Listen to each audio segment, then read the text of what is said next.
mardi 18 octobre 2022. Bonsoir. À la une de l'actualité, Thomas Yayi Boni est arrivé cet après-midi à Conakry. Le médiateur de la CEDEAO a été accueilli à l'aéroport international Ahmed Sékou Touré par le ministre Maurice Sanda Kouyaté des Affaires étrangères. Les Échos, c'est dans un très bref instant. Et puis le chef de l'État a accordé des bourses d'études et d'entretien aux étudiants de l'enseignement technique et de la formation professionnelle. Une action très appréciée. Vous suivrez quelques réactions dans ce journal. Enfin, la 8e édition du Festival international de théâtre est relancée par l'agence Festicaloum. Le centre culturel franco-guinéen est donc le lieu le mieux indiqué en ce moment pour les amoureux du théâtre. Voilà pour les titres. Bonsoir à tous et bienvenue dans ce journal. Le médiateur de la CEDEAO est à Conakry. Thomas Yayi Boni revient en Guinée dans le cadre de la poursuite de sa médiation. Il a été accueilli cet après-midi à l'aéroport international Ahmed Sékou Touré par Dr Maurice Sanda Kouyaté, ministre des Affaires étrangères, de la coopération internationale, de l'intégration africaine et des Guinéens de l'étranger. Compte rendu, Makeme Donzo. Troisième du genre depuis sa nomination comme médiateur de la transition en Guinée, cette visite de Dr Boni Yayi s'inscrit dans le cadre du rapprochement des positions entre Conakry et l'institution sous-régionale. Elle intervient 24 heures après l'envoi d'une équipe technique qui travaille avec les experts guinéens sur le chronogramme de la transition. On n'est pas une institution étrangère à la Guinée et que de ce point de vue, tout le monde se félicite de l'évolution des discussions. Je crois que l'espoir est permis. Il n'y a pas d'inquiétude, l'espoir est permis. Et la CEDEAO est vraiment décidée à faire en sorte que la paix règne en Guinée, de manière à ce que ce pays prenne son envol d'aigle pour naturellement créer les conditions de paix, de stabilité, de sécurité, de prospérité partagée. Le chef de la diplomatie guinéenne, Dr Maurice Sanda Kouyaté, espère que cette visite de travail va permettre d'avancer rapidement sur des questions essentielles par rapport à la transition en cours. Je suis venu au nom du chef de l'État, le président de la transition, le président du CNRD, le colonel Mamadou Doumbouya, pour accueillir son frère, son aîné, son grand frère, le président Yayi Boni, qui vient au nom de la CEDEAO et surtout des chefs d'État de la CEDEAO. C'est un grand honneur pour la Guinée de le recevoir ici.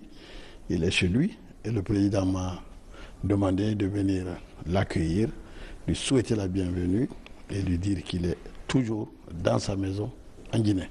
Le médiateur de la CEDEAO pourrait avoir des séances d'échange avec d'autres acteurs de la transition. Et puis, les 3 facilitatrices récemment nommées dans le cadre du dialogue inclusif interguinéen multiplient leurs prises de contact. À ce jour, sur les 23 coalitions politiques répertoriées dans la base de données du ministère de l'Administration du Territoire et de la Décentralisation, plus de 15 sont venus échanger avec les facilitatrices.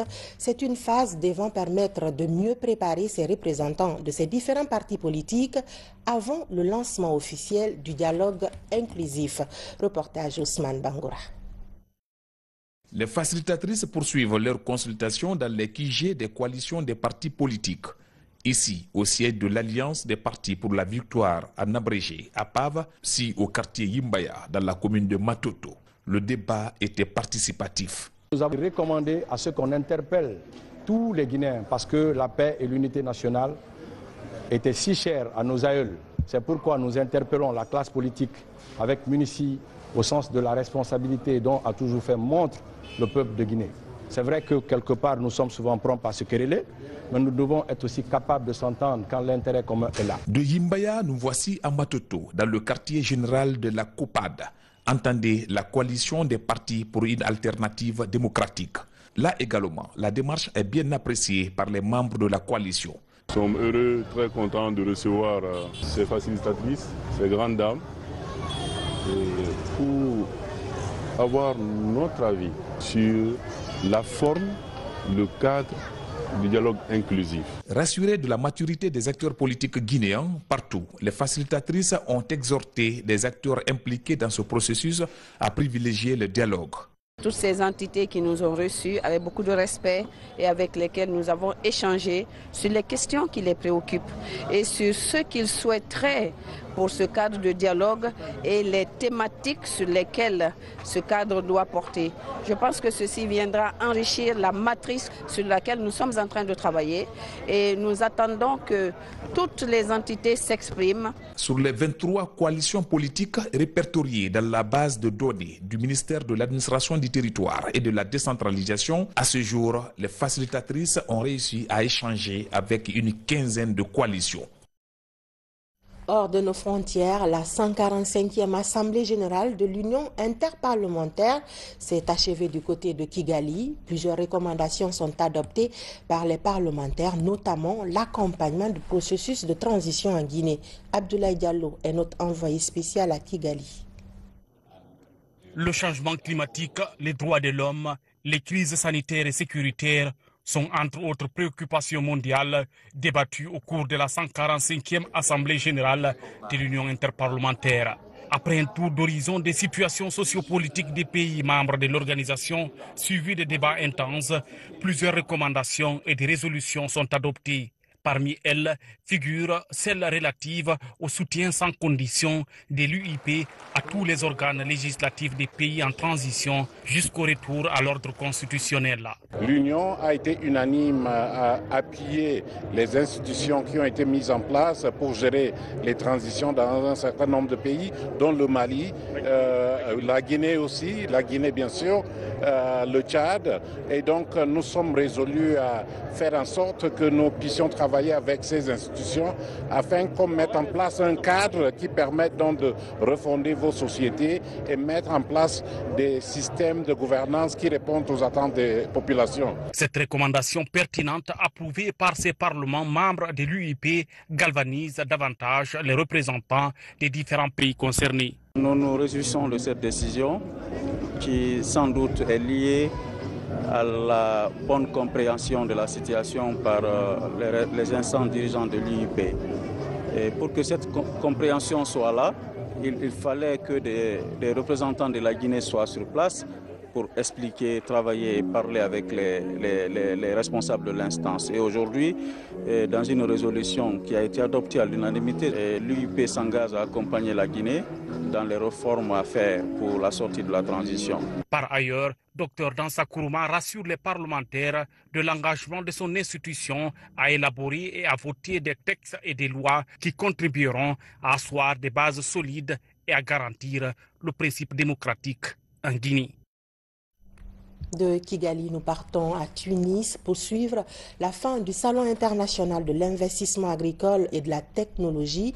Plusieurs nationalités africaines y ont pris part pour exposer leurs différents produits. Parmi elles, une Guinéenne qui excelle dans la confiture de fruits et la valorisation de la noix de cajou. Depuis Tunis, Mohamed Seyarsouma. Aminata Kourouma, la seule exposante guinéenne au Salon international de l'investissement agricole et de la technologie. Une participation aux raisons multiples. Nous espérons repartir d'ici avec des partenariats serrés et voir dans quelle mesure notre structure pourra être une grande industrie un jour. Il est question pour elle de s'inspirer de la prouesse tunisienne dans l'agrobusiness, un domaine qui se féminise dans ce pays du Maghreb. La transformation des produits laitiers est très convoitée. J'ai commencé par le terrain et quoi manger mes vaches, puis pour nous donner de lait de bonne qualité. Je travaille sur quoi manger les bébés, les enfants et les grands.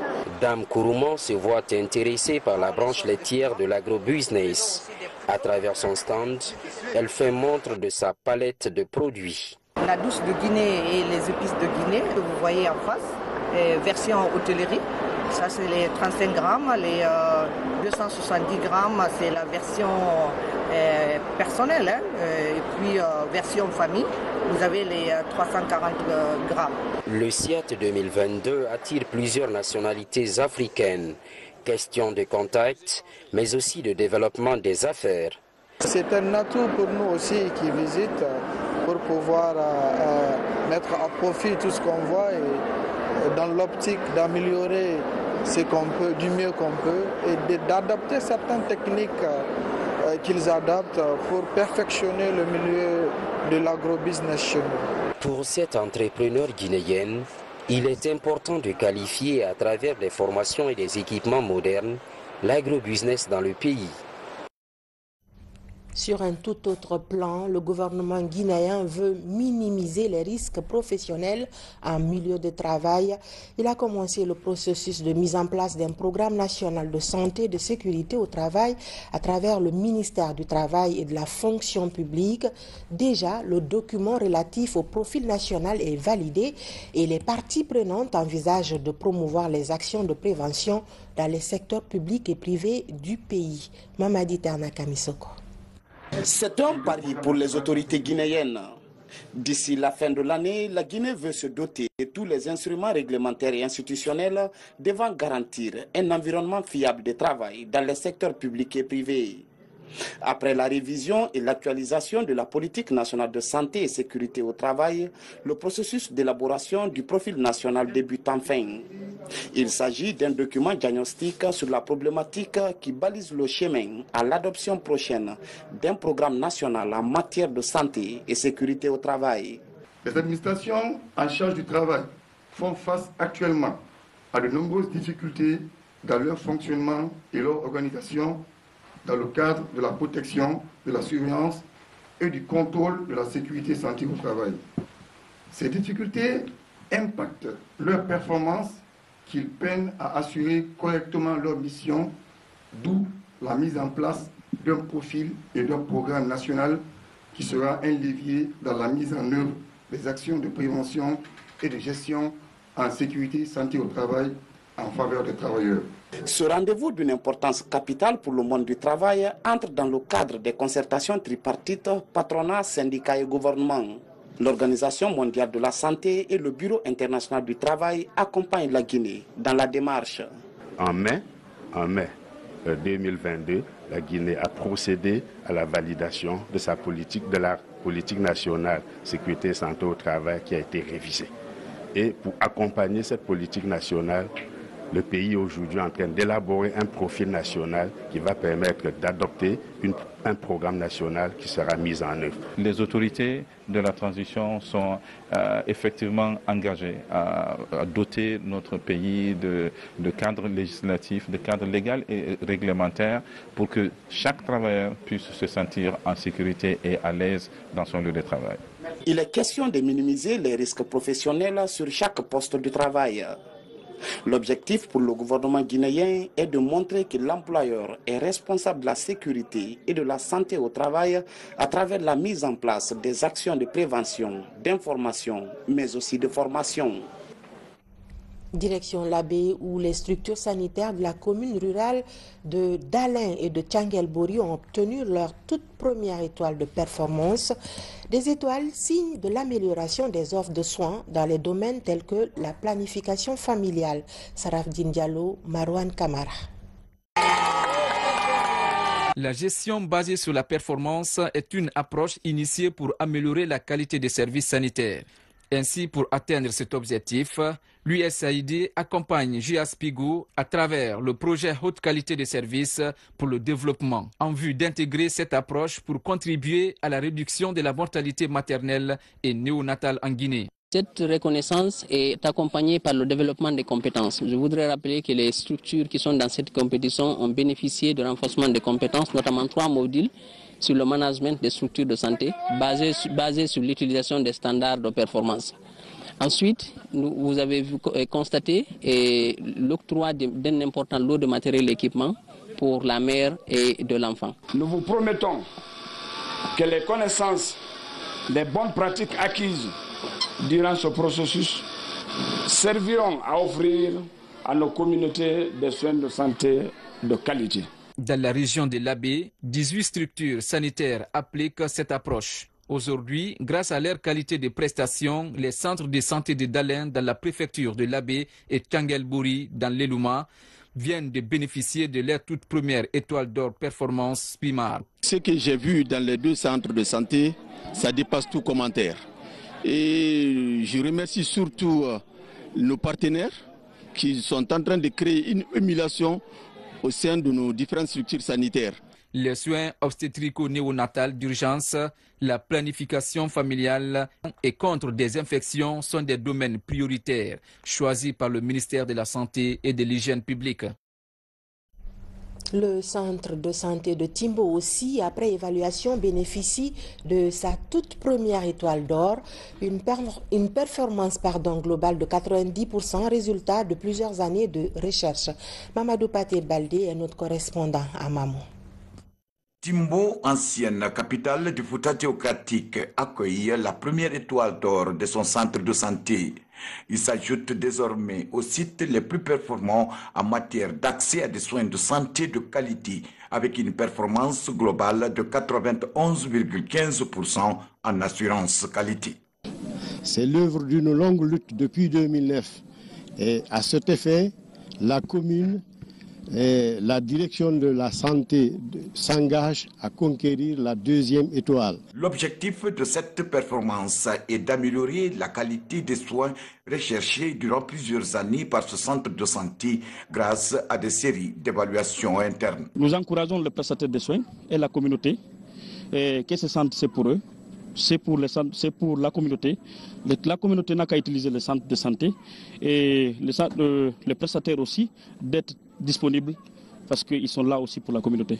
Ce centre a obtenu des performances remarquables en matière de soins obstétrico-néonatales d'urgence, en planification familiale et en prévention contre les infections. Ces performances témoignent sans nul doute les longs et nombreux efforts consentis sur les jours tous les jours par le personnel, l'opposant et la population de Timbo pour l'amélioration de la qualité des services. Le défi pour nous et pour vous est de pérenniser ces acquis pour se maintenir au plus haut niveau, parce qu'il ne faut pas se voir retirer ce symbole de qualité implanté dans votre structure pour insuffisance de résultats. Le ministère de la Santé, avec l'appui de l'USAID, a mis à disposition du matériel sanitaire et procédé à la remise des certificats de satisfecit au centre de santé et à la mairie de Timbo en guise de reconnaissance et de récompense. À Zérékoré, l'UNICEF appuie depuis 2018 9 communes de convergence dans le cadre de la santé communautaire, une initiative gouvernementale. Ce soir, l'on vous propose une immersion dans le quotidien des communes impactées par ce projet. RTG Zérékoré, Mohamed Saloupaï, Mohamed Lamine Diallo. À l'inspection régionale de la santé de Zérékoré, les représentants des différentes communes de convergence échangent sur les domaines de la santé maternelle, néonatale et infantile et la prévention des maladies sexuellement transmissibles chez les adolescents. Cette séance est suivie de la restitution dans la commune rurale de Bignamou, préfecture de Yomo. Le problème de la sexualité est une impérieuse nécessité pour votre bien-être, d'où l'intervention de l'UNICEF à faciliter votre appropriation dans ces domaines longtemps considérés tabous dans nos familles respectives. Je vais sensibiliser mes amis pour aller à l'hôpital, faire les tests pour qu'ils sachent si elles ont contaminé du VIH/SIDA pour se prévenir et pour cesser les médicaments contre ça. S'inscrivant dans le cadre des objectifs du développement durable d'ici 2030, ce programme du Fonds des Nations Unies pour l'enfance a déjà formé 180 groupements de femmes sur les techniques nutritionnelles à base des produits locaux dans la région de Zérékoré. L'idée de ces groupements de femmes, c'est de faire la promotion des aliments locaux.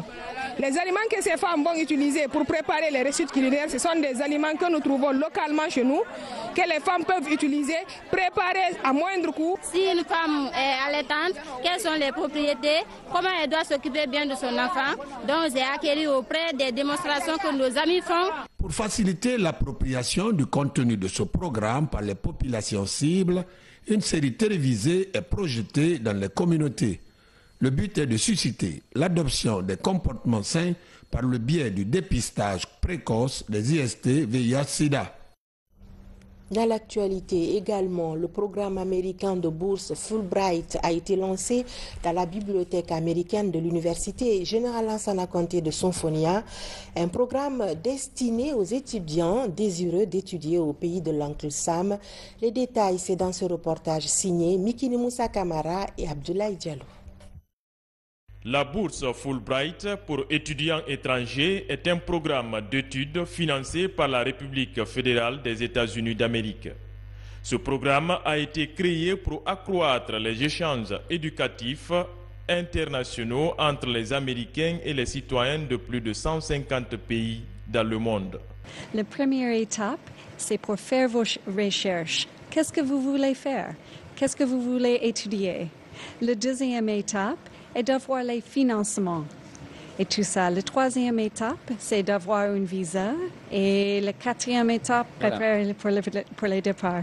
C'est de dire aux étudiants de faire du sérieux, de venir vers le programme, que ce soit ce programme ou d'autres programmes, qu'ils s'intéressent à leur formation, parce que rien ne vaut la formation de l'homme. Le programme Fulbright est un système de bourse d'études sélectif basé sur le mérite. Quand on dit bourse Fulbright, c'est une bourse entièrement prise en charge par l'ambassade des États-Unis, par le département d'État.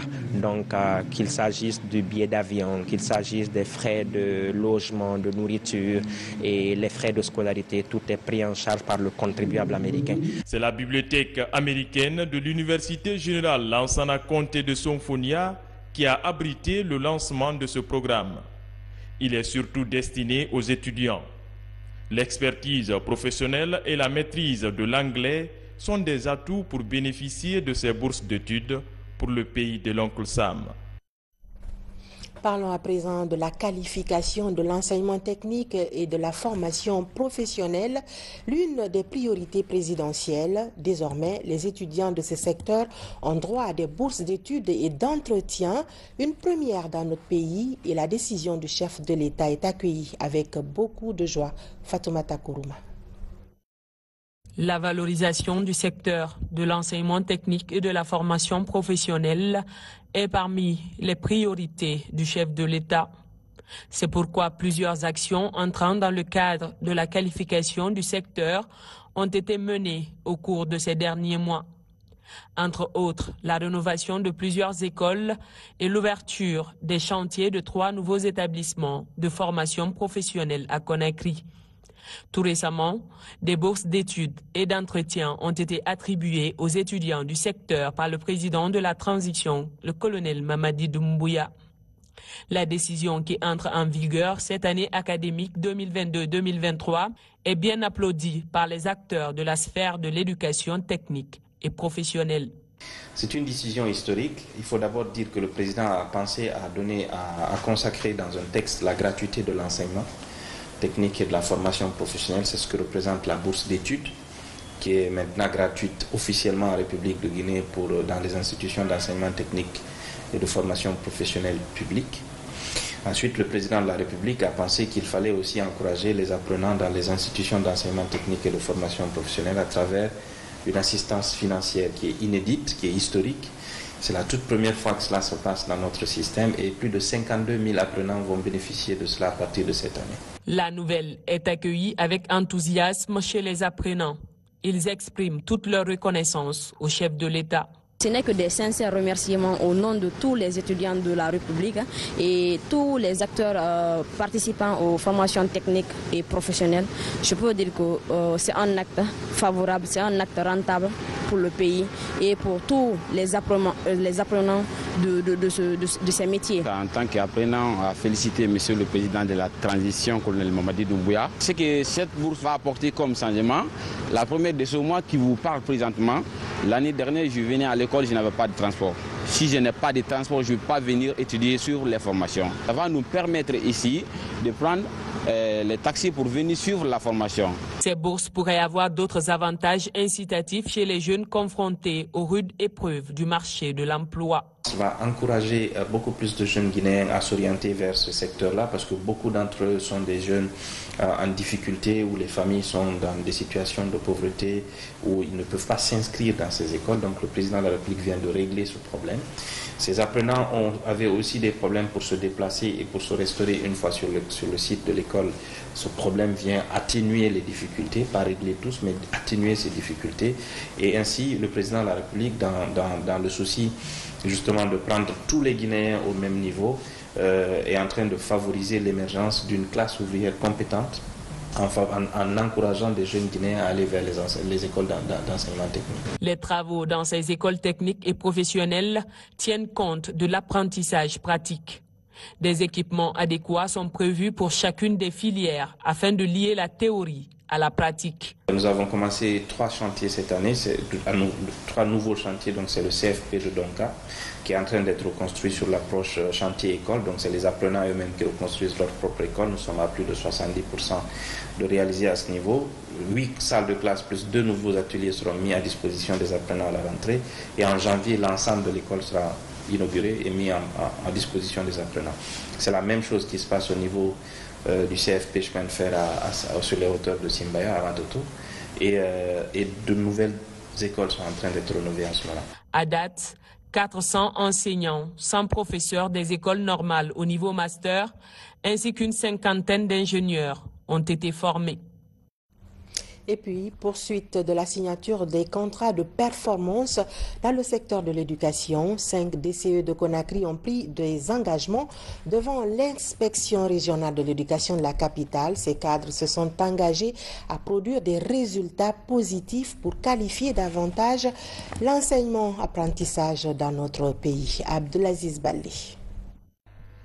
Un engagement à toute épreuve afin d'obtenir un résultat probant. Les acteurs de l'éducation innovent avec la signature des contrats de performance. 72 heures après la signature avec le ministre des tutelles, l'inspection régionale de l'éducation de Conakry suit la même démarche avec les directeurs communaux de l'éducation de la capitale. Objectif, s'engager à la production du meilleur résultat tout au long de l'année scolaire. Vu les résultats de cette année, en tant que manager du système éducatif de la région, et tous les DCE, ce sont dès après les résultats des examens nationaux. Monsieur le ministre nous a instruits, nous avons travaillé d'arrache-pied et le contrat de performance vient renforcer et dynamiser notre position pour accompagner Monsieur le ministre, mais aussi dans le cadre aussi de l'atteinte des objectifs et des résultats que le département nous a assignés. Pour mieux qualifier la pratique de l'enseignement dans les écoles, les cadres de l'éducation s'engagent à s'investir dans le maintien de la propriété de l'environnement scolaire, mais aussi redynamiser la pratique sportive. Le gouvernement de transition, n'est-ce pas, du gouvernement de la refondation, c'est dans ce sens-là que nous sommes là ce matin et nous promettons que nous allons respecter ces objectifs-là. Le présent contrat fera l'objet d'une évaluation afin de permettre à l'inspecteur de rendre compte à l'autorité en vue d'en tirer toutes les conséquences. La nouvelle direction générale de l'administration du territoire était récemment en retraite à Koya pour permettre aux cadres d'être plus efficaces. Plusieurs thématiques sur la bonne gestion des actions publiques ont été passées en revue. Mangué Dantoumassouma.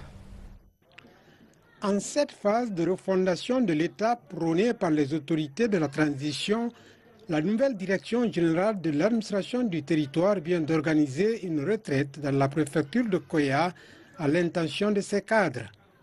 Quel est l'objectif visé et les attentes à l'issue des travaux de Koya? Il s'agit d'abord pour un début pour les cadres du niveau central de s'approprier de ce test.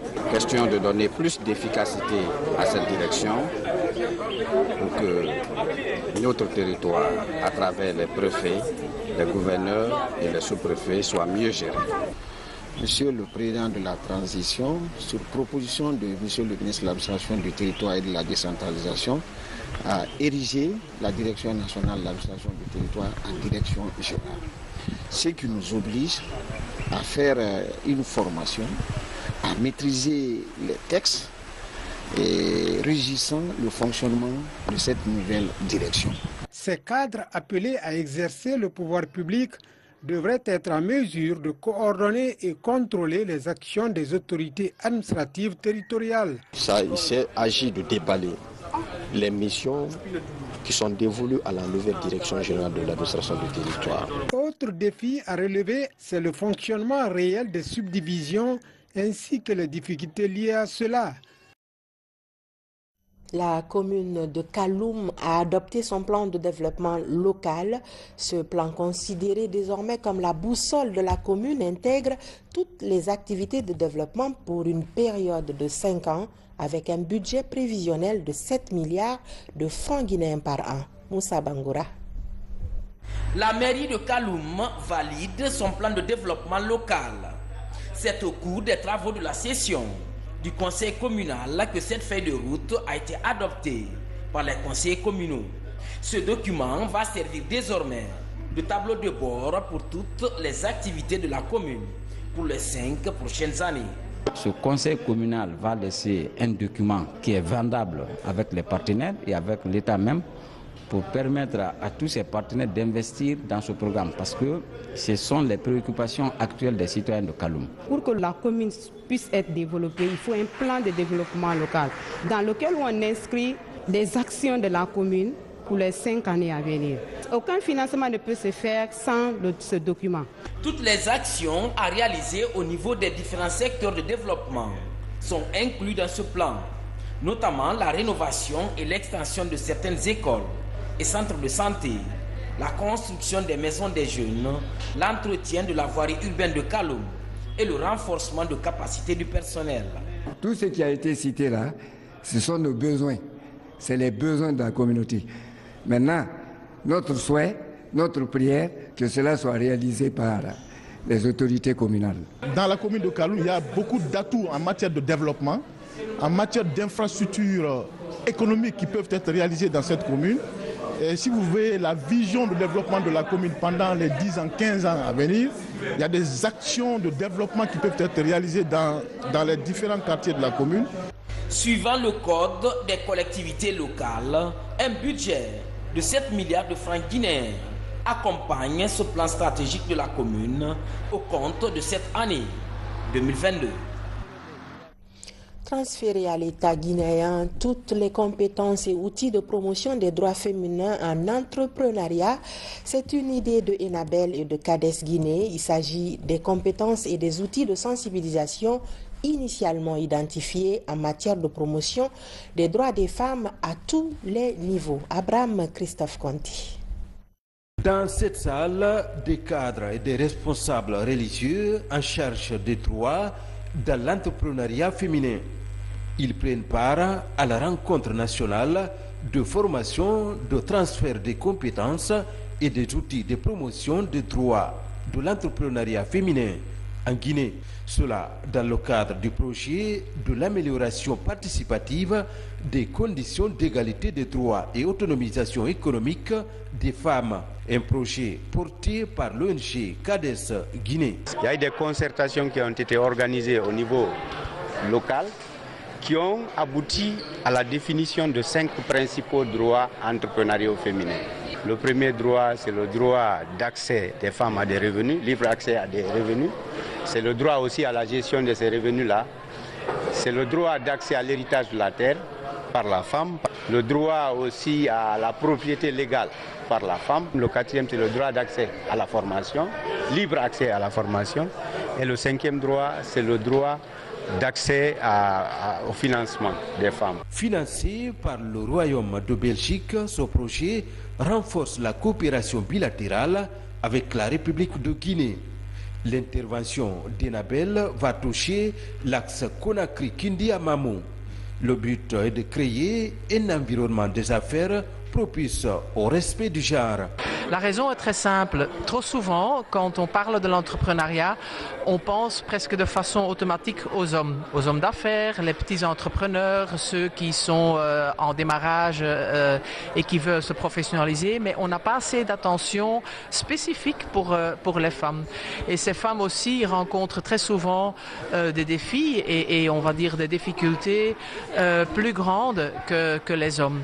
Lorsqu'on est humain, on a le droit, on a l'obligation de respecter aussi les autres, quel que soit leur genre. Ces jeunes filles ont des droits pour leur permettre alors, de se réinsérer ou participer à l'émergence de la nation guinéenne. Cette rencontre de formation de 2 jours qui réunit les participants issus des services techniques centraux et déconcentrés de l'État se veut un cadre d'échange fructueux.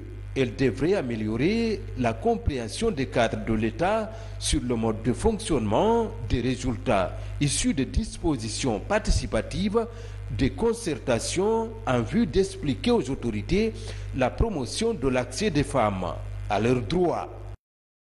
C'était donc un reportage de Abraham Christophe Conté rendu par Mamadou Saliouba. Les activités de l'Agence nationale d'inclusion économique et sociale reprennent à l'intérieur du pays. Des assistants communautaires sont déjà déployés dans les 9 préfectures pilotes du projet NAFA. Mais avant, il est question de validation communautaire pour le renforcement du ciblage des bénéficiaires. En tout, 130 000 ménages vulnérables vont bénéficier de ces transferts monétaires. Abdelkarim Kamara. À l'Agence nationale d'inclusion économique et sociale, ces hommes portent la casquette d'assistants communautaires. Ils reçoivent les dernières consignes avant leur déploiement à l'intérieur du pays.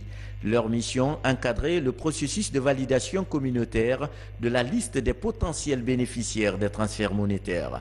Au nombre de 220, ils seront déployés dans les 610 districts des 9 préfectures pilotes du projet. Il est question d'aller valider et approuver les informations collectées auprès de ces bénéficiaires. Nous avons aujourd'hui des applications qui sont recommandées par la Banque mondiale, le Kobo Collect, qui sera dans un premier temps utilisé par les assistants et après le toilettage sera fait dans l'outil CoreMS. On attend un accompagnement de proximité auprès de ces ménages, le suivi régulier des transferts monétaires, des activités génératrices de revenus qui seront mises en place et aussi donc toute la question de la gestion de la réclamation pour nous assurer tout simplement que nos ménages sont bien pris en charge. L'opération se déroulera en 34 jours pour valider 130 000 ménages. Chaque localité choisira 5 personnes qui formeront les comités de validation. Les assistants communautaires, dans leur collaboration avec ces comités, doivent rester à cheval sur le respect des critères de sélection des ménages définis par l'ANIES. Il y a une méthodologie que la Banque mondiale, avec certains partenaires, nous ont proposée, qu'on appelle le Proxy Means Test. C'est le fait de voir certaines variables auprès des ménages et de comparer ces variables et à la suite de ça de voir les niveaux de sévérité de pauvreté et à l'issue de tout ce processus de sélectionner ceux qui ont le plus besoin d'assistance par rapport aux autres. Cette opération de validation sera suivie de la phase d'urgence des transferts monétaires du projet NAFA pendant 6 mois. Ensuite, les composantes de la phase dite régulière, le tout dans un programme de 18 mois. Pour finir, si vous êtes un habitué des théâtres, plus besoin de refouler vos habitudes, le Centre culturel franco-guinéen peut bien être une bonne destination pour vous. La 8e édition du Festival international de théâtre y a été récemment relancée afin de revaloriser le secteur à travers des pièces de théâtre qui impressionnent. Diabo Kaba. C'est la grande rentrée des classes pour les promoteurs du théâtre. Le festival de la session 2022 ouvre le bal avec une affiche des plus passionnantes. Première attraction, l'acrobatie, accompagnée par des notes de percussion. Nous sommes au cœur du brouhaha joyeux de la salle sombre Sori Kandja Kouyaté. Le saltimbanque est sous les planchers du théâtre qui s'anime. Le théâtre pour nous, c'est l'art total. Dans le théâtre, vous retrouvez la musique, vous retrouvez les percussions, vous retrouvez la danse, vous retrouvez le cirque, vous retrouvez l'humour, vous retrouvez le conte, et vous retrouvez la scénographie, vous retrouvez la décoration. Donc c'est l'art total pour nous. C'est pour cela que nous sommes revenus à des fondamentaux du Festival international de théâtre de Guinée pour ouvrir l'autre scène qui est la scène pour les percussions et la musique matrimoniale. L'ambition du ministère de la Culture, du Tourisme et de l'Artisanat est de voir la Guinée devenir très rapidement un pôle d'attraction culturelle en vue de transformer les immenses potentiels de ce secteur en opportunités d'emploi et de revenus. Pour arriver à cette fin, le département en charge de la culture, du tourisme et de l'artisanat a engagé des réformes majeures sur le plan institutionnel et juridique qui, j'en suis sûr, ne tarderont pas à produire des fruits au profit des professionnels de la culture de notre pays. Sur scène, la comédienne de la compagnie Bellica Théâtre. Les yeux dans l'eau vide, nous qui chante et déclare.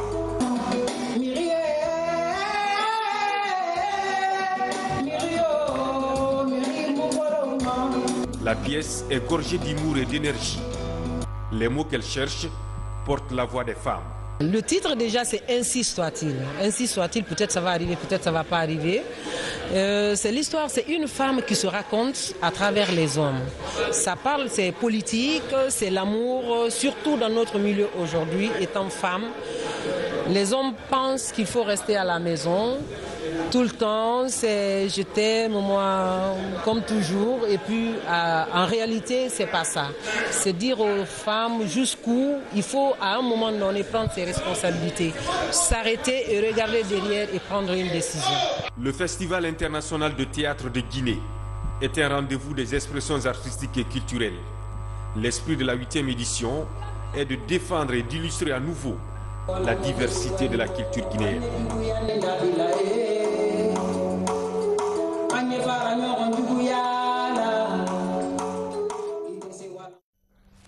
Voilà qui met fin à ce journal. Grand merci à vous de l'avoir suivi. Je vous souhaite du plaisir en compagnie de nos programmes. Bonsoir.